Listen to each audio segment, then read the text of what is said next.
Hey everybody, Mike here from Logan's Landscape Department, and today we're going to go over our basic planting guide. So we're going to plant this standard 3-gallon size shrub. We've already got our planting hole dug here.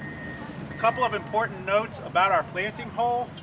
When you're planting, you want your hole to be twice the size of the root ball of the plant that you're planting. So this is a standard 3-gallon shrub.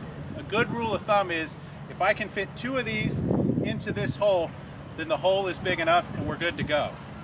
The first thing we want to do before we set our plant in is add something that's going to increase the likelihood that your plant is going to live a long and healthy life. And that's called starter fertilizer. The brand we like here at Logan's is BioStarter. It comes in these nice small packets.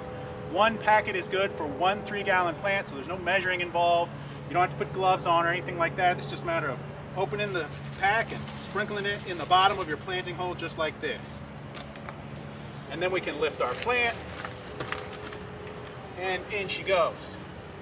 Now, one important point about planting here in the Piedmont in our heavy clay soils is that when you set in your root ball, you want it to be even with the existing grade, or it's okay if it's even a little higher than the existing grade. Drainage here in our clay soils is not great, and this will prevent your plant from getting crown rot or things like that in our wet winters. Another good standard practice when it comes to planting is to add soil conditioner. All soil conditioner is a degraded biological product. In this case, it's pine bark that you mix into the native soil. This helps breaks up that heavy clay that we have here in the Piedmont, helps aerate the soil, and again, will help ensure that your plant lives a long and healthy life. You want to mix it in at about a 50-50 ratio, soil conditioner to native soil, and it's nothing fancy, nothing complicated. We can just dump it into our planting space like this, and then we're going to take our native soil and just backfill our hole, mixing a little as we go, just like so.